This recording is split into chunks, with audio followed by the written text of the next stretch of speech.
Allora Filippo, cosa vuol dire essere un esempio alla tua età per i più giovani?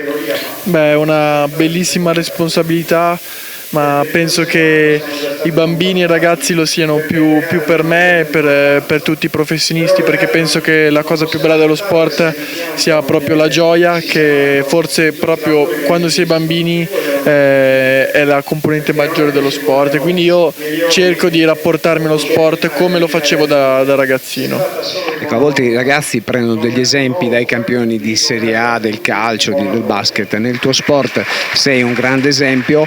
Ecco, quali sono i sacrifici che bisogna fare per raggiungere i tuoi risultati?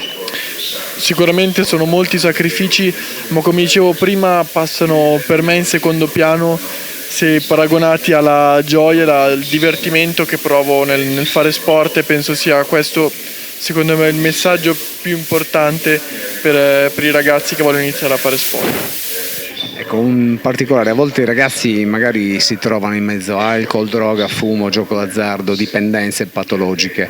Ecco, tu se hai un piccolo suggerimento da dare a chi si è perso per strada, magari inerente allo sport, cosa gli potresti dire o suggerire?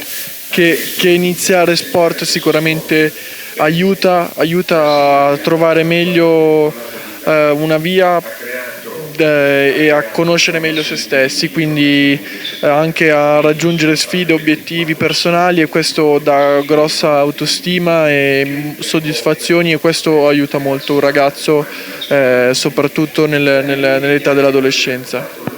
Grazie Filippo, in bocca al lupo per la tua carriera. Grazie.